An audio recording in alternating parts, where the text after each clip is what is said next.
इस प्रश्न में आप क्या देख रहे हो, एक खड़ी रेखा है और उसमें इस तरीके से त्रिभुज का एक शीर्ष आकर जुड़ता है और शीर्ष से एक पड़ी हुई रेखा बाहर की ओर निकली हुई है और हमसे पूछा जा रहा है कि बताओ ये आकृति इन उत्तर आकृतियों में से किसमें छुपी हुई है।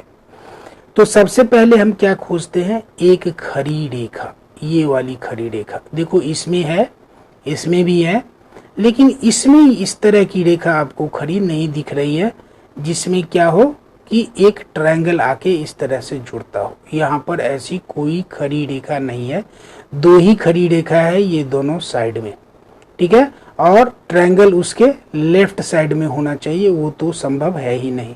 तो हमने क्या किया, सी को छाड़ दिया, डी को छाड़ दिया, ठीक है।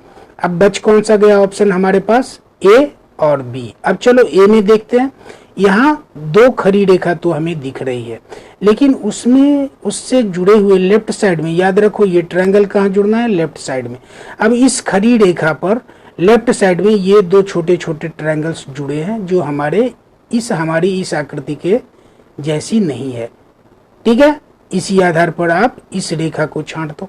अब आ जाओ इस रेखा पर, इस रेखा पर ये वाली एक त्रिभुज, ये देख लो जहां मेरी उंगली है, यहाँ एक त्रिभुज आकर जुड़ा है, लेकिन फिर ये लाइन किधर है, और दूसरा कि इस त्रिभुज का साइज भी बहुत छोटा है और इसके बाहर एक लाइन जहां उंगली मेरी मूव कर रही है उस तरफ एक लाइन भी होना चाहिए, एक छोटी सी लकीर होनी चाहिए, नहीं है, इसलिए ए को भी छांट दो।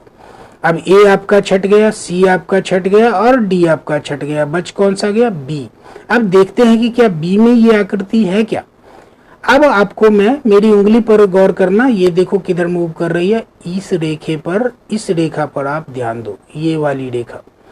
अब इस त्रिभुज को देखो, एक खड़ी रेखा है और उससे ये त्रिभुज आके जुड़ी, ठीक ऐसा एक खड़ी रेखा है, उससे ये त्रिभुज इसी तरह से आके यहाँ पर जुड़ जाती है और इस त्रिभुज के इस शीर्ष से एक छोटी सी रेखा निकलती है।